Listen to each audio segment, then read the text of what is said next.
gerist áskrifendur á Samstöðinni og taki þátt í að byggja upp öfluga og róttæka samfélagsumræðu.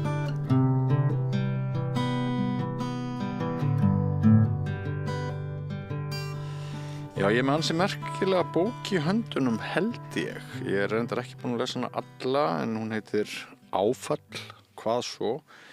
Og eftir doktor Sigrúnu Sigurðardóttur. Hún prófessor við Háskólann á Akureyri og hennar sérfag hjúkrunarfræði og hún hefur mikið velt áföllum fyrir sér og tekur saman hugrenningar sínar hér með aðgengilegum hætti í þessari bók og það vill hún reyndar þannig til að persónulega má segja að leiðir okkar Sigrúnar hafi legið saman áður vegna minnar blaðamennsku. Við munum fjalla um það hérna á eftir, þannig að ég hef svona sérstakan áhuga vegna þess, en áföll og umræðan þau,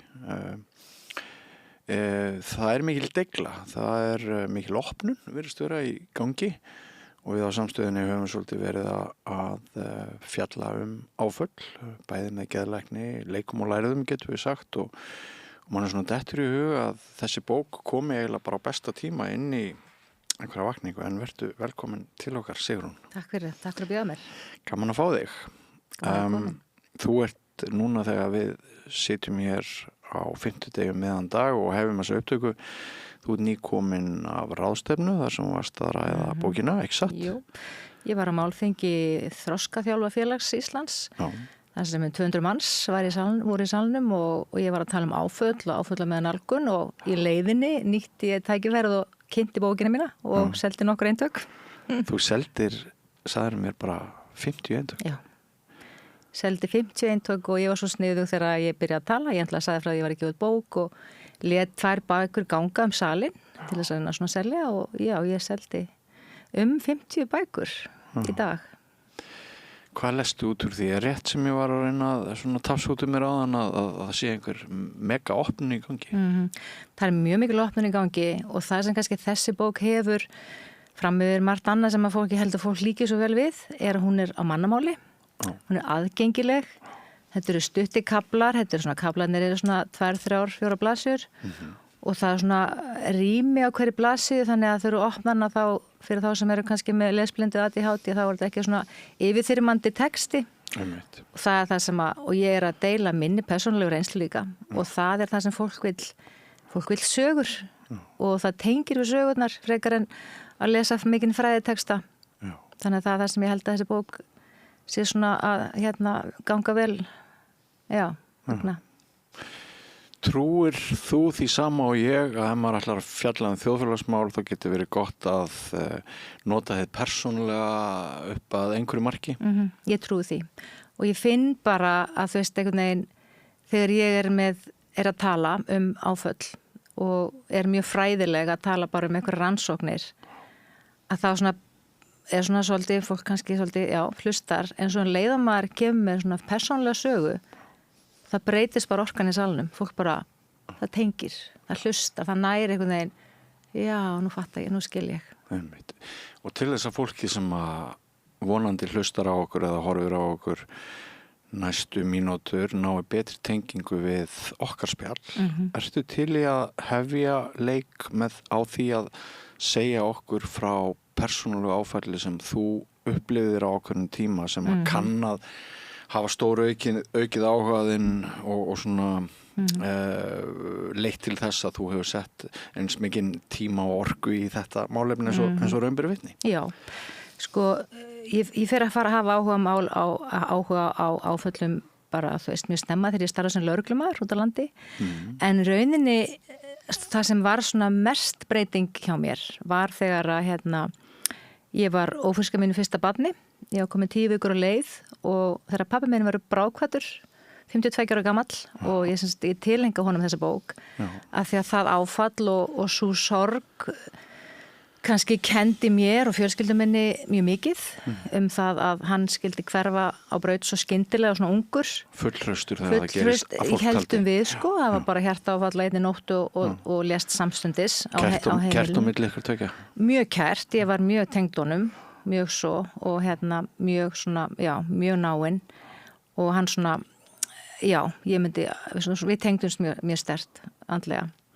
Og þetta var mikið áfall og ég var semst ófríska minni fyrsta barni og ég hugsaði bara þegar ég var gengið 10 vikur leið og ég fann þetta mikla áfalli líkamanni mínum þar sem maður gæti ekki borðað eða sofið og maður fann bara streitun að fara í gegnum fóstrið eða til fóstursins og ég hugsaði bara þetta hlýtur að hafa áhrif á barnið sem ég geng með og ég fer að googla þarna 98, það var náttúrulega í námi sjálf og googla bara áföll á meðgöngu, hvað áhrif getur að haft á fóstrið og ég fæ bara niðurstöðu sem bendir til þess að það getur haft veruleg áhrif að verða fyrir áföll á meðgöngu, áföll í fæðingu. Stressaðri? Já, þá fekk ég ennþá meira svona, já, ennþá meira streita. En já, og það sem getur gerst og það bara rannsóknir sína það er alls konar vandamál sem getur komið fram. Það þú veist, getur haft áhrif á tengslamyndun, getur haft áhrif á heilaþroskan og einstaklega getur þróað með sér vandamál, já, við kunum tala ADHD, lesblindu, námsörðuleika, geðrænar áskoranir og fleira sem að geta fyllt fólki langt fram lífið ef það verið frá áföllum að meðgöngu og fæðingu. Já. Og þannig að, og hvernig reyti svo barninu af?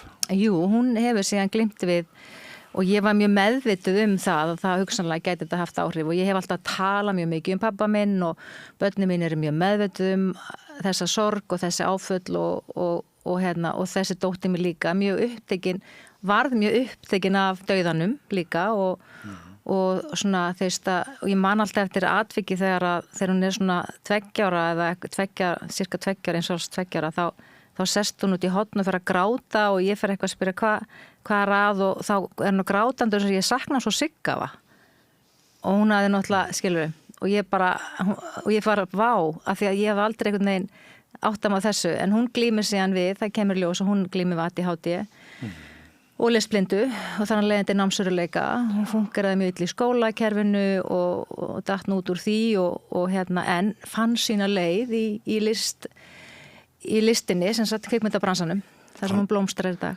Fann sína leið með hjálp mömmu sinnar, er það ekki? Jú, ég náttúrulega hélt mjög vel utan hana og sumir segja hafa nú verið of verndandi eða of tengdar, of nánar en allavega er hún á góðum stað í dag.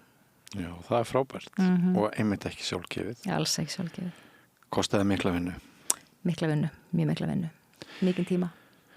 Og þetta stóra áfall sem þú verður hann fyrir, gengin 10 vikur með pappiðin deyr, verður bráðkvættur, svo manneskja sem að skiptiði mestu máli á þessum tíma? Já, mér hann að veru sko. Mjög mikil fyrirmynd og svona þægilegur maður, svona, maður einhvern veginn, já. Mikil fyrirmynd og svona jartenging, má segja. Já. Og frá með þessari sáru reynslu hefur það haft mikið á áföllum. Og ég fæ áhuga á því að skoða hvernig við öll í fjölskyldan einhvern veginn bregðust misjafnlega við. Enginn okkar bregst eins við sorginni og svo einhvern veginn hvernig þetta áfall, þessi sorg litar mann áfram í lífinu, þú veist, að það vantar alltaf einhvern, þú veist, það er verið að skýra börnin og ferma og ég er að gifta mig og þú veist, alltaf vantar pappa og það er það sem fólk kannast mjög við sem missir svona ung fólk á besta aldri, að það er alltaf eitthvað sem vantar og svona dagar geta verið erfiðir sem minna á þann sem fór og það er eitthvað svona sem hefur fyllt mér með lengi og líka kannski vegna að ég vann náttúrulega ekkert úr þessu áfalli. Ég náttúrulega var bara þú veist, eiga barn og orkan fór í það að hugsa mér þetta barn og svo annað barn og lífið gerist og það er ekki fyrir nokkrum árum seinna sem að ég er svona neyðist til þess að fara að vinna í mínum málum þegar bara þetta fara að hafa áhrif á börnin mín sko og mig í lífinu. Hvernig vannst úr þínum málum? Ég byrjaði á því, ég bjó á Ólandsfirði þá og ég byrjaði á því að fara í svona sorgarhóp eða, já það var semst í kirkjunni, það var prestur sem bauð upp á svona sorgarhóp fyrir fólk sem hafði mist skyndilega. Það er þetta jafningjagrunni? Það er jafningjastöningur og þarna voru nokkrar konur sem höfðu allar upplifað það sama og þegar maður fyrir svona jafningja hópa þá svona átta með þess á því að maður ekki klikkaður, þetta eitthvað sem þetta eðlileg viðbröð þegar að maður sér það að aðrir eru bara öðrum líður eins og þá svona hætti maður kannski að rífa sér niður fyrir að maður eins og maður eða var. Vegna þess að hún nefndir áðan með dagana þar sem að hinn látni fjarverandi og það æpir svona framan í mann. Ég skrifaði nú einu sinni bókun Dauðan og ég man eftir einmitt sögum eins og þegar verðandi brúður áttar sig á því að pabbennar mun ekki leiðan en kirkjugólfið og það var löngu eftir Dauðan þá svona bara yfirðist allt rosalega mikið upp og svo eru þessi dagar eins og þú þekkir kannski jól og svona, þannig sætið aukt. Ég skrifið mynd giftingu að því ég var sem sagt ekki gift þegar pabbi minn deyr og ég, þegar hann sem sagt deyr þá hugsa ég mun aldrei gifta mig að því hann getur ekki leitt mig í kirkjugólfið eins og var svona þessi ímynd. En síðan ákvæði nú að láta ekki það stoppa mig og ég gifti mig og við ákomum að ganga saman í kirkjugólfið þannig að svona það sé ekki autt svæði. En það sem gerist og ég steili því í bókinni minn líka, ég tala það þegar að þessa daga sem er erfitt að vera ekki með þann sem kemur og svo gerist það sem ég tala líka í bókinni að það er svolítið merkilegt að börnin okkar skynja rosalega mikið hvernig okkur líður og við áttum okkur ekki alltaf á því fyrir en eitthvað gerist sem að þau segja eða gera og við giftum okkur í sumbústanum mínum fyrir vestan við höfum sumbústað í Skötufirði í Ísafjarðardjúpi sem var staðurinn hans pappa, hann var í sveit þarna og hann ætlaði að eyða ævidögunum sínum þarna en dó frá því og við giftum okkur þar og svo var ég var mikið ekki rosa vel á brúðkaupsdaginn og ég var ekkert endilega syrgja pappa þá sko, það var mjög góð dagur. Svo var það daginn eftir að þá við vorum með svona úti kamara því þetta er bara bústaði sem eru út í sveit og þá var sonur minn var þá 2 ára aldur cirka og hann eldi mig svona á kamarinn og ég sitt á kamarinu og hann eldi mig og hann kemur til mín og hann heldur á stein í lóanum. Hann er með svona ljóst hár og blá augu og hann horfir á mig og segir mamma, ég vildi óska að þetta væri óskasteinn, þá myndi ég óska þess að Sigga þið væri hérna. Og ég gersamlega hrundi og það var krassið mitt eftir þennan brúðkaupsdag daginn eftir þess að ég bara áttaði mig á því hvað þetta var og hvað hann var náttúrulega ekkert fættur þegar pabbi deyr skilur en hvernig þetta börnin skynja einhvern veginn okkar tilfinningar miklu meira heldur en við höldum. Þetta er mjög sterk saga. Mjög og alveg magna sko. Já. Þú rétt komst inn á það líka, þú hefði verið þarna lögreglukona. Það var á Ísafirði, var það ekki? Jú, Ísafirði, Akureyri, Vestmannaeyjum, Stígsholmi. Nú, þú varst bara út allt. Já, ok. Og þá náttúrulega hefur kynnst alls konar myrkari hliðum mannlífsins, getur við sagt. Já, algjörlega. Og eitt áfall sem hafði líka mikil áhrif á mig þegar ég var lögga í Vestmannaeyjum og drukknaði 5 ára drengur og það var 95 þegar var ekki til neitt sem heit áfallahjálp eða stuðningur og ég deili þeirri sögu líka það hvað áhrif það áfall hafði á mig og líka svona börnin mín og þá var ég líka knúin til þess að fara að vinna í mínum málum mörgum ára seinna. Og þegar þú ferð þarna í þennan sorgarhóp og sem sagt fannstu fyrir bata fljótlega? Ég fann mikinn bata. Þá voru þetta var nokkrum árum eftir andlátið og ég var bara að glíma við erfiðleika, tengt þessu missi og svona með sjálf mig og ég fekk skilning að tala sorgina og því að fólk er náttúrulega alltaf að segja skilur það nú svo langt liðið, þú átt að vera komin yfir þetta og hægt að velta þér upp úr þessu og allt þetta skilji, þessar klísur sem allir þekkja að þegar þú kemur í svona jafningjahóp þá finnur þú svona, ég er ekki einum þetta þarna er bara kona sem er að ganga gegn nákvæmlega sama ég og þessi jafningjastjóningur er svo mikilvægur upp á að fá skilning þannig bara þú ert ekki ein. Einmitt. Svo getur verið mjög frelsandi þegar fólk getur farið að hlæja án saktarkenndar. Já, það er mjög gott líka. Já, einmitt. Af því að það er einhver þráður í okkar uppeldi sem segir okkur að ef við lendum í dauða og mjög vondum hlutum, þá eigum við að vera leið og sorgmætt. Já. Er það ekki? Jú, og margir hafa svona samviskupið yfir því að vera glaður aftur. Já. Eftir eitthvað svona. Sem sennilega samfélags. Já, eitthvað samfélagslegt sko, að þú meir ekki vera ofljót að fara aftur að hitta einhvern eða vera glaður að klæðjast, sem náttúrulega miskilningum, því að hláturinn getur líka verið heilandi. Já, mjög. Veist, mjög. Og svo líka þekkt að allir séu inn á gafli og styðjiði mjög fyrstu dagana eftir mannslát, en svo bara svona upp úr útförinni þá hverfi allir. Það mjög þekkt. Það kom allir fyrstu dagana það fram að jarðaför og svo einhvern veginn, svo tæmist húsið aftur og það náttúrulega, og stundum bera vinirnir og ætningarnir því við að þeir vilja ekki ífa upp sárin og þess vegna vilja þeir ekki hafa samband og þeir vilja ekki spyrja hvernig líður þeir með það að nú þessi dáinn og hann heldur áfram að vera dáinn, að það geti verið viðkvæmt en langflestar heimildir mínar allavega þegar ég var að skrifa mína bók, fólk vill að það sé haft samband og það vil þá bara sjálft ráða því hvernig það bregst við spurningu hinn látna, hvort að svara henni ekki, en fólki finnst það ekki óþægilegt. Nei, og þetta með að ífa upp og maður heyrir þetta svolítið sko, að ég vil ekki vera að spyrja út í þetta því ég vil ekki vera ífa upp eitthvað og bara byttu fyrir ekki að ég nú bara hugsa um hana hverjum degi sko. Þú vilt ekki að minna mig á neitt með því að spyrja mig sko. Ég er með þessar tilfinningar og ég er að hugsa einstaklingin sem farin og það er enginn að fara eitthvað að minna mig á eða ífa upp. Það er bara ótti, þetta er eiginlega bara ótti, svona kannski meira afsökun eða þekkingarleið skortur að halda það að maður sé eitthvað að ífa upp en ég held að það sé bara óryggi þann sem spyr eða þvist. Já. Sko, áföll eru af ýmsum toga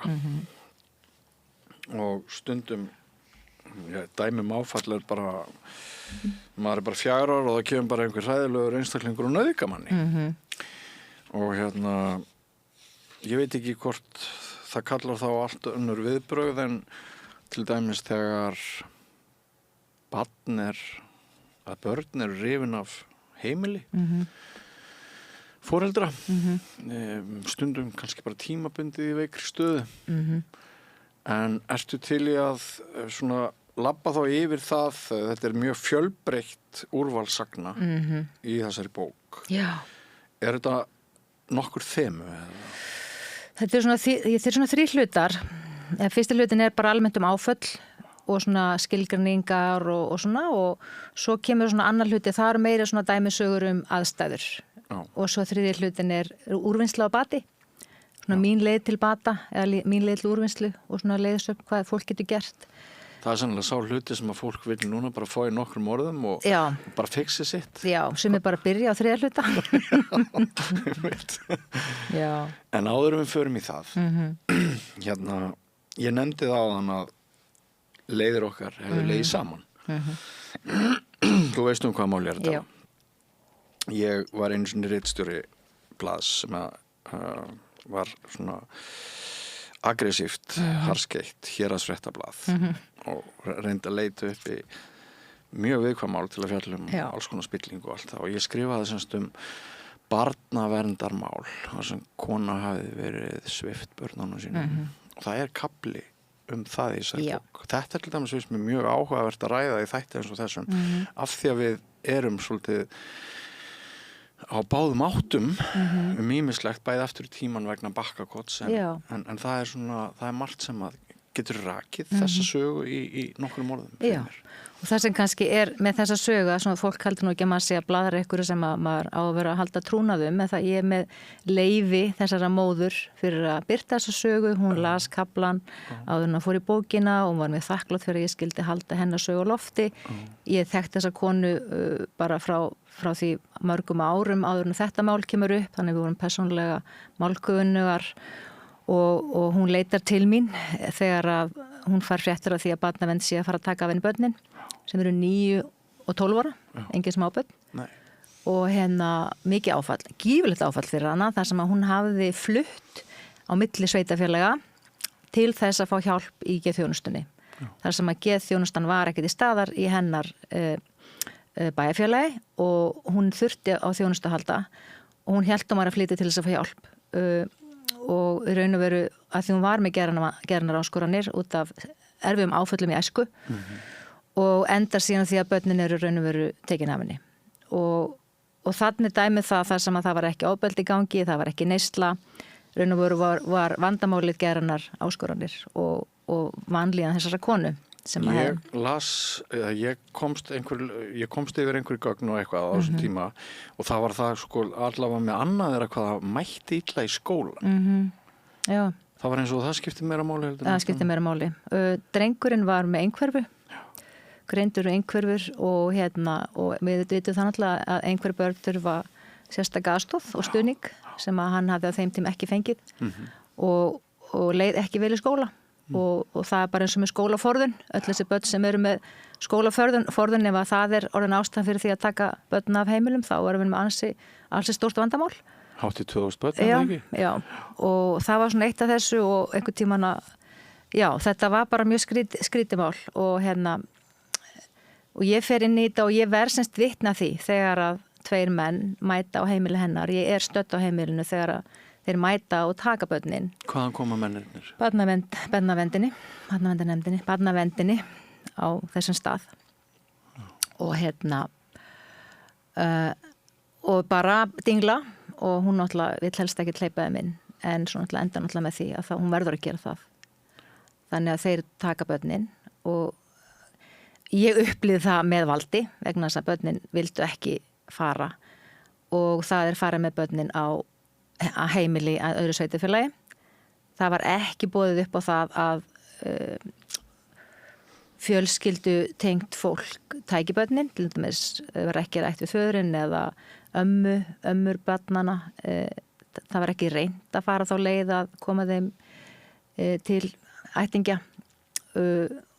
og þannig að þau fóru til fólks sem að þau höfðu bara aldrei hitt áður og bara þetta áfall skiluru, annars vegar áfalli að taka börn af foreldrun sem eru, ég gerir mig fulla grein fyrir því að oft þarf þess. Oft eru aðstæða þannig, ég vann í lögreglunni, ég hef alls séð alls konar, ég veit alveg að oft þarf að taka börn af foreldrum. En það er alls ekkert alltaf sem að réttir farið að og mér finnst við verðum bara að þora að tala um þetta og bara eins og með þetta nýja bakakottsmál sem að náttúrulega við vitum alveg hvað hefur verið í gangi og það er ekkert kerfi fullkomið og ef við meðum ekki gaggrina einhver kerfi af því að það má ekki tala um það eða það bara, við höfum bara eina sögu. Í þessu tilfelli hafði ég öll gögn málsins frá móðurinni, persónulega gögn hennar, þannig ég vissi allar hliðar málsins og þannig það er ekkert að segja það að ég sé bara, eins og oft er sagt, við erum bundin trúnaði og getum ekki rætt þetta mál, en jú, þannig var þetta. Og bara áfall fyrir börnin í þessu tilfelli, og sé, ok, ef þú þarf að taka börn af heimilinu eða frá foreldrum, þá er fyrstarlega að bjóða upp á áfalla með þjónustu eða meðferð. Þannig að barni eða einstaklingurinn eða foreldrarnir fái þá allavega aðstoð til að vinna úr þessu áfalli og halda áfram með lífið. Það er ekki sjálfgefið. Þessi saga endaði vel vegna þess að því var rift. Já, móðurinn bara flutti í sitt gamla sveitafélag þar sem hún fékk félagslegan stuðning, fór aftur inn í barnaverndarkerfi þar og fékk börnin aftur og er búin að vera með þau síðan. Þannig að ef hún hefði ekki barist, ef það hefði ekki fólk nálægt henni haft bjargir til að berjast. Kannski hefur fjölmiðlaumfjöllunin á sínum tíma haft einhver ári. Ég veit það ekki. Ég hef nokkuð vissum að fjölmiðlaumfjöllunin hefur haft áhrif. Ég hef alveg viss það eins og allt oft gerist, oft þarf fjölmiðla sem að stíga inn í til þess að hafa áhrif. Við hefum séð mörg dæmi það. Minnir að landsmiðlarnir hafi vitnað til þessar fréttar. Þannig að styrkleiki hennar var meiri sko. Já, og þarna sýnir maður líka hvernig svona þeir sem valdið hafa gegn fólki sem er í viðkvæmri stöðu og hafa kannski lítinn stuðning, hvað svo mikið valda ójafnvægi oft og í þessu tilfelli þá fer hún bara aftur heim til sín og fer í sitt samfélag þar sem hún hefur góðan stuðning og börnin eru komin aftur innan skams og búin að vera hjá henni síðan og en þetta er rosalegt áfall líka fyrir fólk að því að náttúrulega fólk talar skilur það er bara og fólk dæmir og þegar þú sérði eitthvað svona mál og þá er fljótt fólk mjög fljótt að hoppa á vagnin og á kjaftasögunum sko. Já, mikil stimplunar áhrif. Já, mikil stimplunar áhrif og sem hún er eldi en þá glima að veita. Já, það ekki alveg hlögt. Þannig að það hefur kostað hana eitthvað að berjast og hún kom fram undir nafni og ég man að við tókum myndir og það er meir en 10 ár síðan. Já, 2014. 12 ár síðan. Nú er ég velta einu fyrir mér sko, ég man ekki hvort ég skrifaði það, annars svo maður skrifa milljón sögur. En er það bara í lagi að einhverjir aðilar frá barnaverndarnefndinni riði svona inn á heimili sko, ætti ekki þurfa bara einhvern lögreglu eða þú veist, hvernig er það? Væntanlega ef að hún hefði ekki opnað fyrir þeim þá hefði náttúrulega fullt lögreglu sko. Já. En hún opnar og hleypur þeim inn. Já. Var samvinnufús. Þá skil ég þetta betur. Já. En hvað gekk yfirvöldum til? Af hverju héldu þau? Af hverju gáfu þau sér að það væri betra að slíta börnin upp með rótum, gera alvarlega atlöga því að eyðileggja líf móðurinnar og foreldrana? Er þetta ekki það verðmætasta sem við eigum? Börnin okkar? Jú. Hangir ekki sjálfsmynd okkar og sál? Jú. Bara beint við örlög barnan okkar? Jú. Og bara tilhugsunin að ég á nú börn á svipum aldri sko og ég bara einhvern veginn að horfa upp á þennan gífulega sársauka sem móðir upplifir við að börnin eru rifin af þér og þú farið ekki svona að tala við þau eða sjá þau á hvern tíma, eitthvað eitt símtal eins og í viku á einhverjum ákveðnum tíma. Þetta rífur nánast úr manni hjartað sko og horfa upp á þetta var ofboðslega mikið. Ég sé bara upplifið eitthvað, þess að maður getur náttúrulega upplifað áföll í gegnum annað fólk sko, með svona annars stigs áföll, að þetta verður rosalega erfitt að horfa á þetta sko og líka horfa upp á hana gjörsamlega missa heilsuna, enda í hjólastól eftir þetta sko. En er það ekki í dag? Nei, en tímabundið. Tímabundið, fór í hjólastól, misti máttin. Já, bara gjörsamlega hrundi. En ég spyr aftur, hvað gengur yfirvöldum til? Góð spurning. Ég veit það ekki. Ég bara, og í þessum gögnum allavega að þá, já, veit ég ekki hvað yfirvöldum gengur til. Get ekki svaraði. Þú sagðir áðan að við erum að þora að tala um þetta. Við erum að tala um allt. Það hefur ekki verið þannig þessi mál. Nei. Og við blaðamenn höfum haft mjög lítið frelsi til þess að skrifa svona sögur. Ég man að það var mjög umdeilt þegar þessi saga varð forsíðu frétt og umfjöllun hjá okkur. Já. Og ég man eftir þjóðþekktu fólki sem ég ætla ekki að nafngreina. Fólk sem að ég vart að verið í vinsamlegum samskiptum við sem að hafði samband við mig og sagði, nú gengur þú allt og langt. Og það var sagt, þú mátt ekki fjalla um svona mál vegna þess að barnaverndarnefndir get ekki rökstutt mál sitt, þær eru bundnar trúnaði og þú verður bara að treysta kerfinu. Þú veist ekkert hvað hefur gengið á þarna undir, og eitthvað svona. Ég ætla að fá þig aðeins til þess að bregðast við þessu. Já, sko mér finnst, auðvitað er erfitt að gagnrýna fagstéttir sem eru bundna trúnaði og með ekki svara fyrir sig. En í sumum málum þá getur þú fengið aðgang að öllum gögnum, báðum hliðum máls, bæði skýrslum barnaverndar og fagfólks og eins og þessu máli þá var bæði sálfræðingur og geðlæknir sem að skrifuðu bréf og lögðu skegg því að börnin eru tekin af móðurinni sem dæmi. Það er ekkert tekið mark á því. Og það er svona dæmi sem að kannski, og ég veit, mér finnst, ég meina við verðum að þora að gagnrýna kerfin, ég meina annars náttúrulega bara fær alltaf að bara grassera, bara eins og við vorum að hlusta á fréttir í gær stuðlamálið, stuðla. Þú veist, ef við mættum ekki fjallum svona mál, ef að blaðmenn mætti ekki tala um það var eitthvað ábótavant þarna þegar að drengur lést á stuðlum, ætlum við þá bara að þakka allt niður, við verðum að tala um hlutina til að geta laga þá og það er mjög mikilvægt og mér langar að nefna doktorsritgerð sem að Sara Stefánsdóttir vann við háskólann doktorsritgerð sem að Sara er starfsmaður í HA vann doktorsritgerð þetta með rétt svona foreldra í viðkvæmur stöðu til þess að halda börnum sínum sem þannig að fekk mikla athygli. Já. Þannig við verðum að þóra að tala um hluti og áður fyrir náttúrulega mátti heldur ekki tala um kynferðisofbeldi og það er ekkit langt síðan að karlmenn þorði ekki að stíga fram og segja frá því eru fyrir kynferðisofbeldi af því að það sem betur fyrir breyst í dag. Þannig að það er að þínum viti þótt þessi mál séu mjög viðkvæm Já. þá ekkert mál þannig að við eigum að fjölmiðlar eigi alfarið að treysta stofnunum samfélagsins yfirvaldi á hverjum stað og hverju stund. Við getum aldrei treyst öllum Nei. stofnunum eða yfirvaldi. Getum það ekki? Og þetta með trúnað þagnarskyldu og að geta ekki tjáð sig einstök mál, að þetta á ekki að letja fjölmiðla til að segja þær sögur sem þarf að segja þegar. Nei, ég meina ef við treystum öllum yfirvaldi þá væri við sérlega ekki að fá þetta bakkakotsmál upp núna sem átti sér stað bara 2002, skilurðu.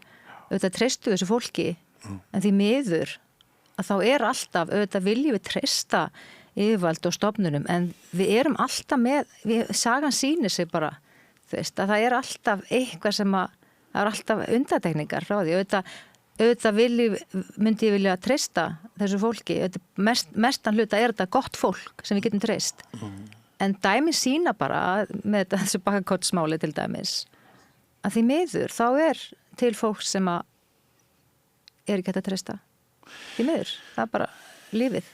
Við erum kannski komin aðeins út fyrir svona áfallavinkilinn en ég pínu samt forvitin svona bara í félagsfræðilegu tilliti hjá þér sko af því að ég sagði áðan að við værum svolítið að endurskoða hugmyndir okkar þessi fósturmál. Já. Það hefur vakið athygli hve eftirfylgni var lítil eða engin. Við skiljum þetta ekki. Hér hafa verið menn sem voru sjálfur rifnir hérna, og ég teki við á viðtöl rifnir burt af heimilinu og þeir var bara hent út í einhverja óvissu og það sem sumstar voru bara vondar manneskjur sem vildu þeim ekkert gott. Börn, þetta oft eftir stétt, þetta oft eftir fátækt eða drykkja á heimilinu og þeir verið að geta bara sótt í börn inn á sumum heimilum og svift foreldrana börnunum á meðan önnur heimili sem eru sterkari einhvern veginn efnahagslega og tengslalega þau njóta verndar. Við skiljum ekki neitt við hérna það bara stutt síðan hérna eru sögur af einhverju svona hvað þetta? Hvað það sem heimilar kerfinu og handhöfum valdsins til þess að ganga svona fram og með svona mismunandi hætti innan fjölskyldna? Sko ég náttúrulega þeir sem vinna í þessum kerfi náttúrulega meirihluta gott fólk og vilja vel og reyna vel en það eru misbrestur allstaðar og já, ég átta mig ekki alveg, ég var náttúrulega með ótrúlega brugðið þegar ég heyrði þessu mális að því að það er svo stutt síðan líka.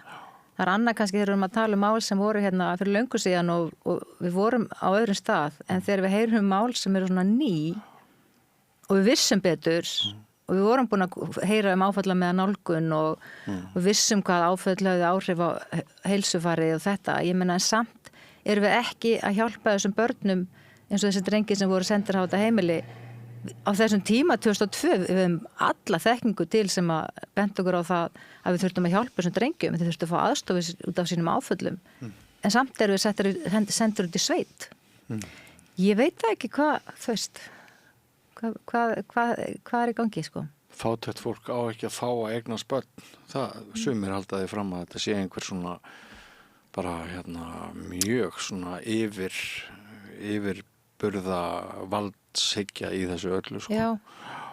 En ok, ég veit en bara taka fram þú veist oftast í þessum kerfum gott fólk sem vill vel og að gera sitt besta en allstaðar er eitthvað sem klikkar það nú bara Heyrðu, en þá erum við búin að ræða áfallasögu þessarar konu og sem lendir í beitt miklum órétti kannski á tilviljun sem bjargaði mörgum mannslífum þar ekki satt, börnin hefði geta orðið mjög óhæmingjusum hennar lífi eyðilagt, svo var faðir hann líka og fjölskylda, ömmur og allt það þetta svona kannski bara bara kasta teiningum hvernig þessi saga fór eða hvað hún bara sem betur fyrir endaði vel að því að hún hafði gott bakland og góðan stuðning og þar fekk hún góða faghjálp hjá fagfólki í sínum heimabæ sem hann gerði góða hluti þannig að þetta mist eftir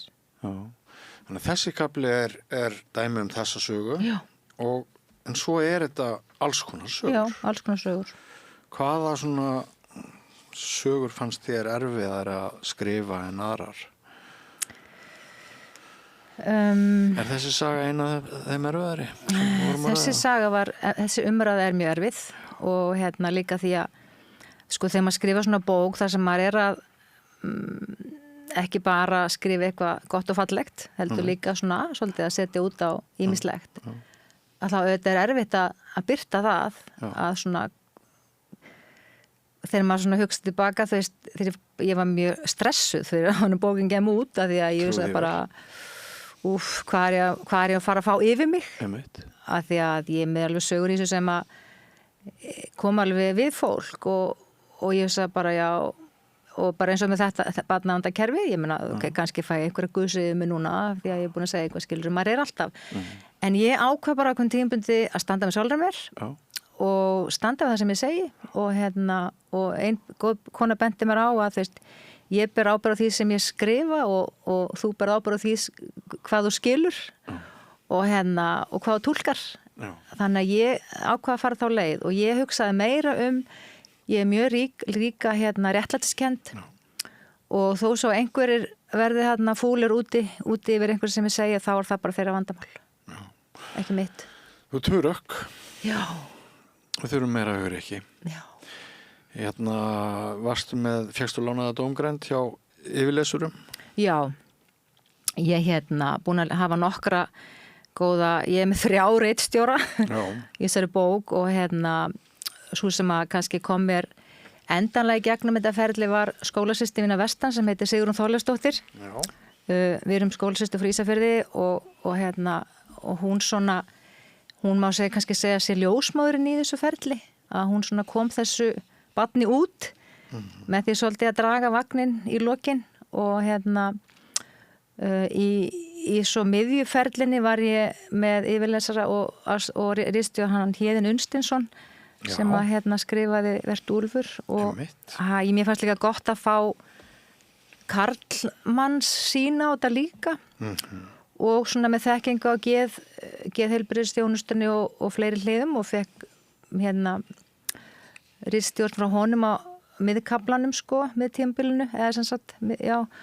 Og svo er ég náttúrulega ákvæði að hafa dóttur mína líka því að hún náttúrulega var svona kannski elsta dóttir mín sem að er þetta eins og hún kallar sig sjálfa áfallabarnið að því að þú veist hún gerir nú grínaði því að hún er náttúrulega búin að vinna mikið í leikhúsinu eða starfa hún í Þjóðleikhúsinu og vinna mikið með leikarabörnum og hún var að grínast með að hún er að vinna mikið með börn leikara sem sagt og leikarabörn og hún sé áfallabarn að því mamman er náttúrulega að tala bara áfall og hún er náttúrulega búin að svona reka svolítið eftir þessari bók að því að hún er náttúrulega margar sögur í þessu áfalla meðgöngu, áfalla fæðingu og las miljónsinnum yfir þetta og það er meðal annars hennar svona hugmynd að koma með meira með sögur inn í bókina. Storytelling, já. Einnig að hafa stuttakabla, hún náttúrulega sjálf með athyglisbrest og lesblindu, stuttakabla og bíl á milli málsgreina og það var svona hennar uppástunga að koma með það. Mjög aðgengilegt, þannig að þetta er aðgengilegt fyrir einmitt einstaklinga með svona sem að hafa litla athygli og lesa ekki langan texta. Nú það er áföll og sjálfskaði, það er áföll og fíkn, við getum haldið áfram, áföll leiða mjög oft til fíknivanda, ekki satt. Og það er nefnilega mjög athyglisvert að áður fyrir var tala svolítið mikið fíknivanda sem þú veist, þetta væri eitthvað sem náttúrulega gengi bara í ættir og þú veist, eitthvað sem ég er nú alkoholist að því að pappi er alkoholist eða fíknivanda því pappi fíkni, eða skilur þetta var svolítið notað áður fyrr og tala þetta væri svona einhver ólæknandi sjúkdómur. Nú vitum við bara samkvæmt þessum rannsóknum og fleiri rannsóknum að fíkn er mjög oft leið út úr sársauka að þú finnur eitthvað þegar þú verður fyrir áfalli þá þarftu að finna eitthvað til þess að fylla upp í tómarúmið út af missinum eða til þess að taka burt sársaukan út af einhverju ofbeldi eða eitthvað slíku og þú finnur eitthvað, þú veist, þú getur fundið mat eða áfengi, fíknefni, spilafík, tölvufíkn, eitthvað sem að fyllir upp í tómarúmið eða tekur burt hennar sársauka. En þessi efni eru ekki að taka burt sársaukan eða fylla upp í tómarúmið nema kannski smá tíma. Þannig að þú þarft alltaf meira. Og við vitum að margir af þeim sem hafa farið á vistheimili eða bakkakottsmál og fleira sem hafa leiðst út í neyslu og við vitum náttúrulega að fangelsin eru full af drengjum með áfallasögu og þannig þróast þetta og allar rannsóknir sýna það í dag að áfallasaga er stór áhættu þáttur fyrir fíknivanda. Að þú ert fíknir í rauninni flótti, þú ert að flýja sjálfa þig með því að fara í sæki eitthvað annað. Já.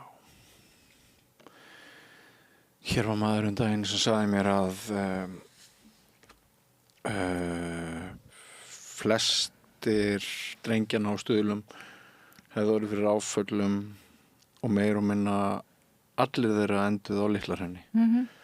Svo segir manni, ég held að þetta séu íkjur, en ég held að þetta séu samt ekki alveg fjarri raunveruleikanum. Og þetta segir manni svona ákveðna sögu það að við höfum augljóslega ekki haft burði til að bregðast við áföllum sem skildi og við sjáum samfélagslegu þýðinguna að reyna að bæta okkur í þeim efnum ekki síður en að koma í veg fyrir alla þessa persónulegu harmleiki því að það er ekki smá kostnaður fyrir samfélagið gífurlegu kostnaður.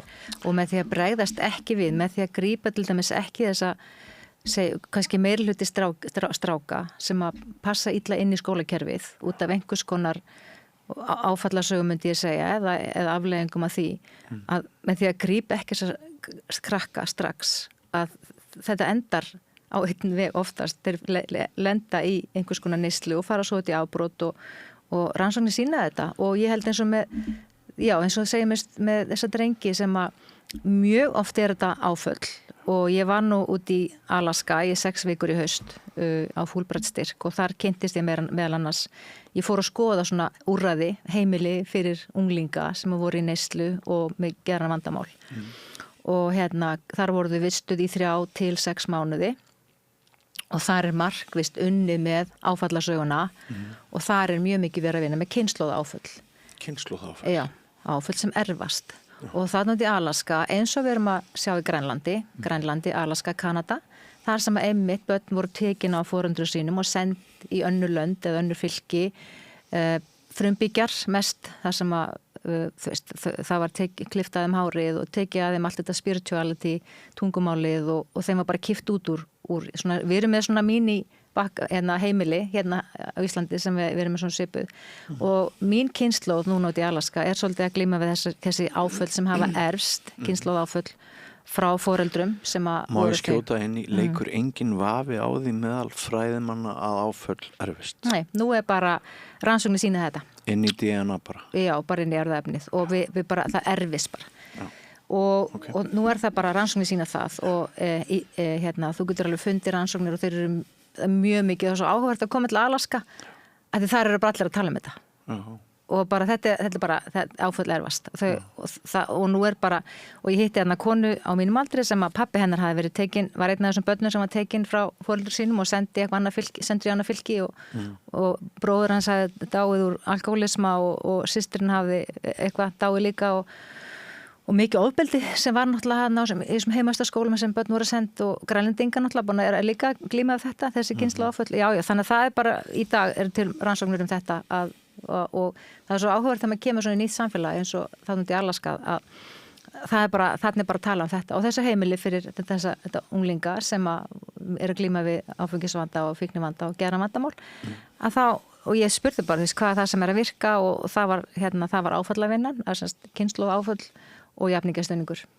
Og þar notaðu þetta svona að ungt fólk sem hefur farið gegnum úrræði hjá þeim og náð bata getur sem komið inn og unnið þar og verið með svona jafningastöning eins og við verðum að vinna með geðheilbrigðiskerfinu hér, eins og Kleppi og geðdeild.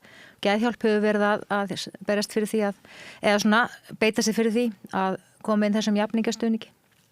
Og kynslóð áfall er þetta sem að dóttir þín lendir í þegar þú... Í raun og veru. Já, þegar þú ert ófrísk. Þegar ég er ófrísk að þá fer mitt áfall áfram til hennar og erfist og þannig að það má segja og reynda líka, þú veist, ég get verið að burðast með áföll lengra aftur frá formaðurum, forfeðurum og bara, Þetta er nefnilega svo mikilvægt að hugleiða að vöggugjafir okkar eru svo mismunandi og stað okkar þegar mætum til leik svona svo ólík og það er mjög vondur blær á svona dómharðri umræðu sem að er í þeim anda við getum öll orðið forseti Íslands.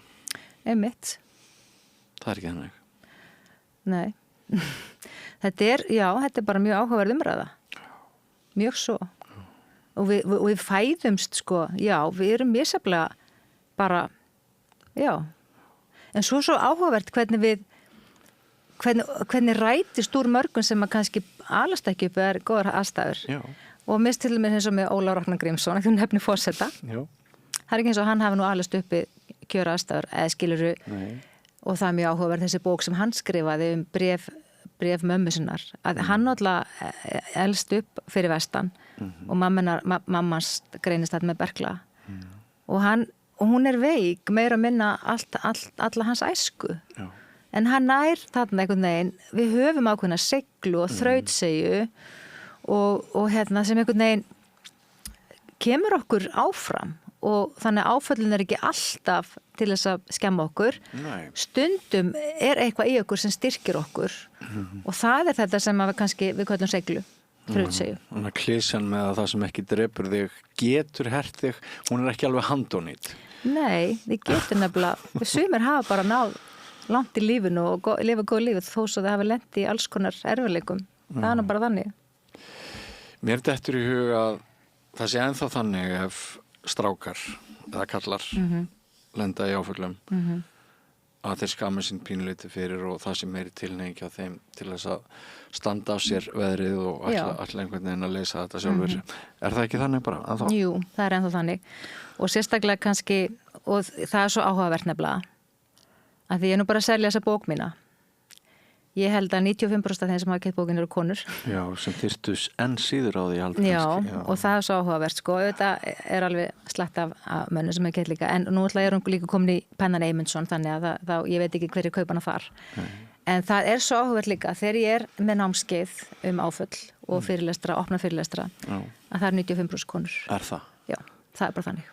Og horfa þá bara hinar konunar á annan eina kall og velta fyrir sér byrju, hvað er þessi að gera? Nei, það er ástæðan að segja bara frábært hjá að vera komin hingað og bara við höfum verið með námskeið á heilsustofnunni Hveragerði áföll streitu taugakerfið 12 manna hópur og það er yfirleitt svona 1 til 2, 3 kallmenn og þeir fá alltaf mjög mikinn stuðning af því að þeir eru komnir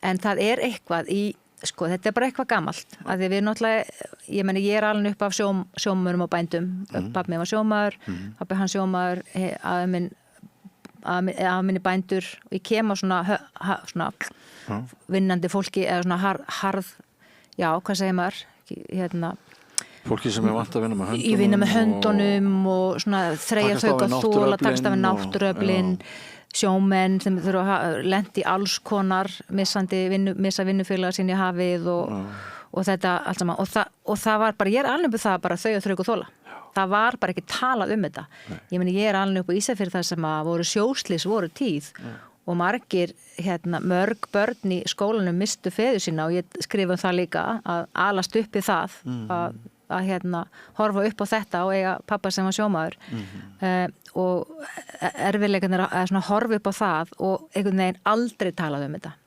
Pappi minn talaði aldrei áföll eða eitthvað svona erfitt og ekki afi minn og þetta er eitthvað sem við erum bara svona, þetta er smá saman að breytast, við erum að reyna að breyta þessu en við erum með þarna og ég, í doktorsritgerðinni minni fjalla ég reynslu karlmanna af kynferðisofbeldi í æsku og eru nýbúin að birta grein það hvers vegna karlmenn leit sér ekki hjálpar að því þeir gera það síður, þeir fara frekar í drykkju eða neyslu eða afbrot eða því miður eru fleiri kallar en konur sem taka líf sitt og þannig að það En hvers vegna? Oft út af áföll En hvers vegna leita þessi síður? Já, það er þessi karlmennsku ímynd það er svona þetta verð ekki að væla og harkað að þér svona þegja þrauk og þola og svona, og ég er nú einmitt nýbúin að lesa viðtal eða eitthvað viðtal hann Hallgrím Helgason rithöfund þar sem hann var að deila því að hann hefði þurft að fara í stigamóta því hann opnaði sem kynferðisofbeldi eða nauðgun. Já, og þá ég las haug athugasemd þar sem fólk heldur í fram að þetta hafi ekki komið fyrir hann, heldur síðan að biðja athygli. Já, nákvæmlega. Og svo spyrjum við okkur hversna segir kallmenn ekki frá. Nákvæmlega, akkurat, við þurfum ekki einu svona spája. Þetta er akkurat ástæðan. Að þú veist að já, og ég meina við veist, flestir landsmenn sáu sýninguna Nýtt líf, Bubba Mortens, þar sem að kemur nú bara fram að hann var fyrir kynferðisofbeldi líka og hérna, en þú veist, þetta er ástæðan, ef að kallmaður segir frá þá er það kalla á athygli, en ég meina, og það við heyrum það alveg að eins og drengirnir hann í Bakkoti sögðu frá því að þeir eru fyrir kynferðisofbeldi. Það sem er mest sláandi þar er að aðal gerandinn var kona og það er mesta tabúið að karlmenn verður fyrir kynferðisofbeldi af hendi konu og það er kannski það sem slær marga að konur geta líka verið ofbeldisfólk en ástæðan fyrir að karlmenn segi ekki frá það er karlmennsku ímynd, það er fordómar og það er svona þessi áhersla á það að verði ekki þessu væli. Við getum verið hér í allan dag en ég myndi drepa þig ef ég myndi halda þig mikið lengur. Mér langar að renna samt hérna undir lok okkar samtals umfram það sem að við höfum þegar rætt núna, Sigrún. Geturðu sagt eitthvað sem gæti hjálpað einhverjum og var það þá kannski þennan síðasta hluta bókarinnar Úrvinnsla og bati? Geturðu rætt þetta svona umfram það sem við höfum verið að tala geturðu sagt mér eitthvað meira? Já, það sem er mikilvægast þegar við erum orðið fyrir áföllum að við áttum okkur á því, veist, hvað gerðist og þegar fólk lesa þessa bók og þá líka áttar þess að kannski á því að atburðir sem það hefur upplifað og ekkert endilega tengt við að það hafi verið áfall en kannski áttar sig á því að það breytist eitthvað í lífinu eða þeim leið eitthvað öðruvísi eða vanlíðan eða fór að leita í áfengi, fíkniefni eða eitthvað sem að breytti hegðuninni að kannski var það áfall sem var til þess og það er mjög mikilvægt að við áttum okkur á því hvað gerðist, hver var mín upplifun af þessu áfalli og hvaða viðbrögð hérna komið fram og mér finnst þegar við erum að vinna með þetta þurfum að átta okkur á að því áföllin eru taugakerfin okkar. Þau eru ekki, þetta er ekki eitthvað svona hægt að velta upp úr þessu eða fara að labba eða skilu, áföllin eru taugakerfin okkar. Þess vegna þurfum við að vinna með líkamann, mikið eins og að tala. Fyrir marga er nóg að tala um hlutina og það er bara búið. Eða að fara að hlaupa, þetta er bara búið. Fær ræktina, fyrir marg aðra þá er þetta fast í taugakerfinu og við þurfum að vinna heildrænt með taugakerfi. Við þurfum að fara allir með nota slökun, jóga, hugleiða, þar sem við náum að róa taugakerfi okkar. Og það er það sem að veldur þessu svona fight flight viðbröðum eða viðbröðum eftir áföll sem ég fer mjög vel í, að við verðum að róa taugakerfið okkar. Það er það sem er grundvallaratriðið, að róa taugakerfið.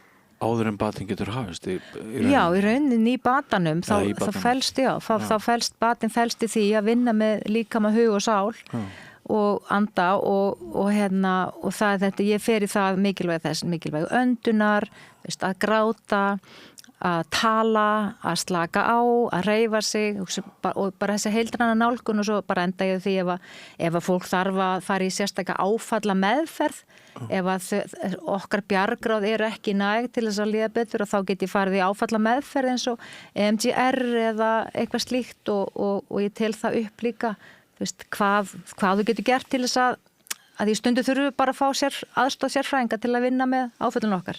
Já, mér dettur í huga að við Íslendingar séum svo mikla prívatpersónur og svolítið lokuð og feimin, kannski er ég að tala fyrir hönd kalla, ég veit það ekki, en mér dettur í huga að sum okkar viljum frekar útvísa þessari þjónustu beint til sérfræðingsins, heldur en að vinna í okkur eitthvað heima með einhverju jafningum og þurfa að tala um það við aðra í fjölskyldur og svona, heldur ég sé, en sko gallin við það er að þá verður þetta stéttaskipt, vegna þess að við höfum ekki öll efna á sálfræðingi. einmitt. Og þú veist, við getum gert svo margt annað og við getum fundið svo margar leiðir til þess að vinna með okkur án þess endilega að þurfa að borga fyrir það að því það hafa ekki allir efna á því.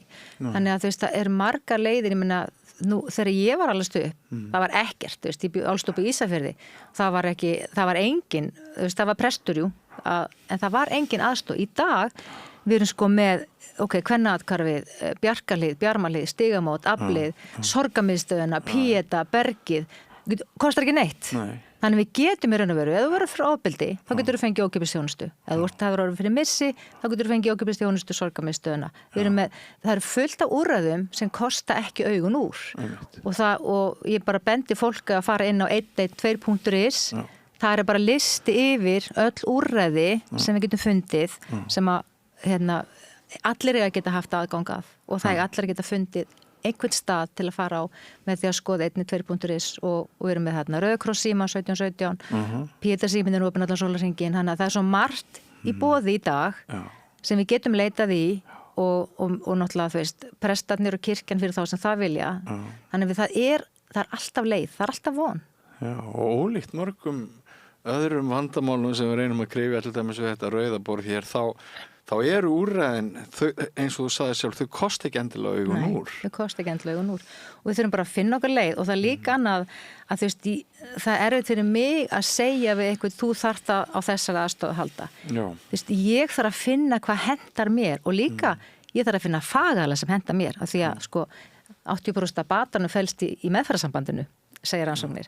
Þannig að ég þarf að finna líka einstakling sem að hendar mér til að vinna með ef ég leita aðstofar. Að það er mjög mikilvægt, þannig að ég siti ekki uppi með eitthvað fagala sem ég bara fyrir töðunar á mér og ég þarf að mæta hjá. Það er bara algjörlega döðdæmt. Þú veist, ég verð að finna leið sem hendar mér á mínu taugakerfi, þú veist. Ég fer í dálislu, ég fer í heilun, ég fer í jóga nýtra og gong og þetta allt saman, að því að henda mér, en ég get ekki sagt öllum öðrum að gera það. Aðrir þurfa að finna sína leið hvað hendar, veist, Bubbi Mortens fyrir bóks og ræktina og það er hans leið, skilur og þau þurfum öll að finna okkar leið til þess að losa okkur við streituna, áföllin og bara, já. Við rættum það hérna áðan að það væri eins og væri opnun í gangi og þú lítur að fagna því. Ég fagna því.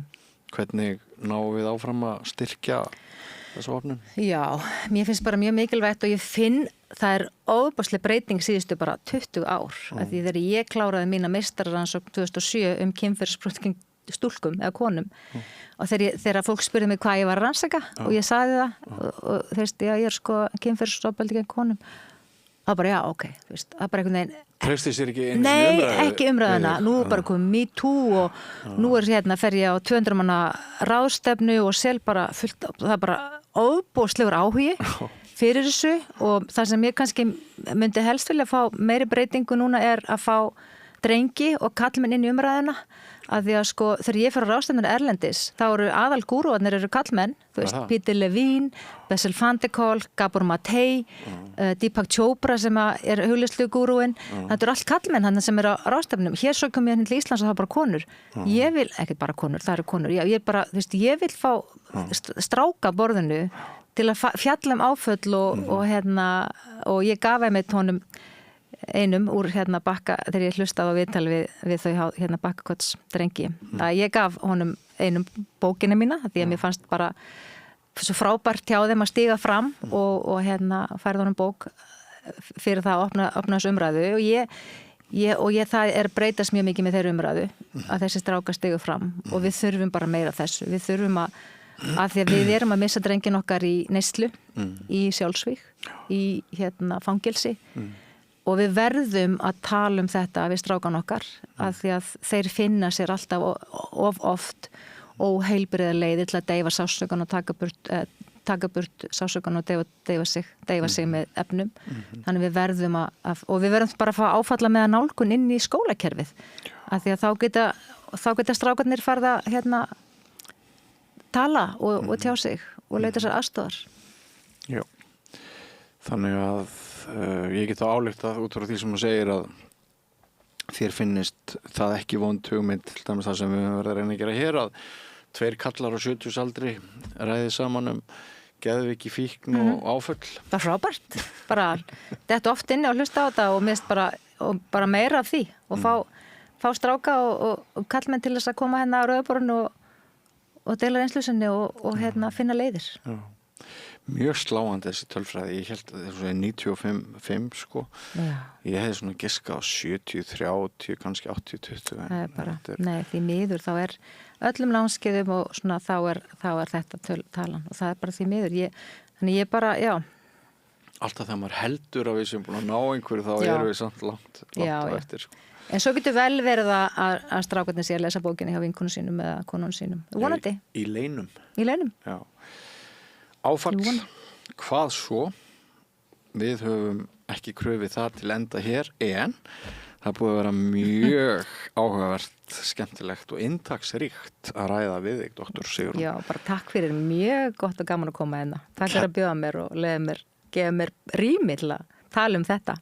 Já, þú þurftir ekkert að vera eins og einu, þú fékkst nokkra mínútur. Já, ég hef nú bara í nægan tíma, maður alltaf ég tala nefnilega stundum svo hratt að því ég er alltaf að flýta mér, en já. Kæra þakki fyrir samtalið. Og kæra þakki til ykkar, kæru hlustendur og áhorfendur fyrir samveruna. Mér fannst þetta afskaplega gott spjall og ég vona að þið séu sömu skoðunar og eina leiðin til þess að við getum haldið áfram að eiga svona samtöl við Rauðaborðið á Samstöðinni er að sem flest ykkar sem séuð aflögufær fyrirgefið það í nefniða, en það er bara þannig. Við þurfum fjárstuðning, við þurfum áskriftarstuðning og þið getið hjálpað okkur að halda áfram að búa til svona dagskrá eins og hefur verið í kvöld með því að fara inn á vefslóðuna samstöðin.is og finna þar áskriftarhnappinn og fyrir aðeins krónu 2750 verðum við áfram í loftinu ykkar vegna. En ég heiti Björn Þorláksson og þessi er lokið í kvöld, verið sæl. Segðu það á Samstöðinni. Samstöðin er í eigu hlustenda, áhorfenda og lesenda. Sláist í hópinn og gerist áskrifendur.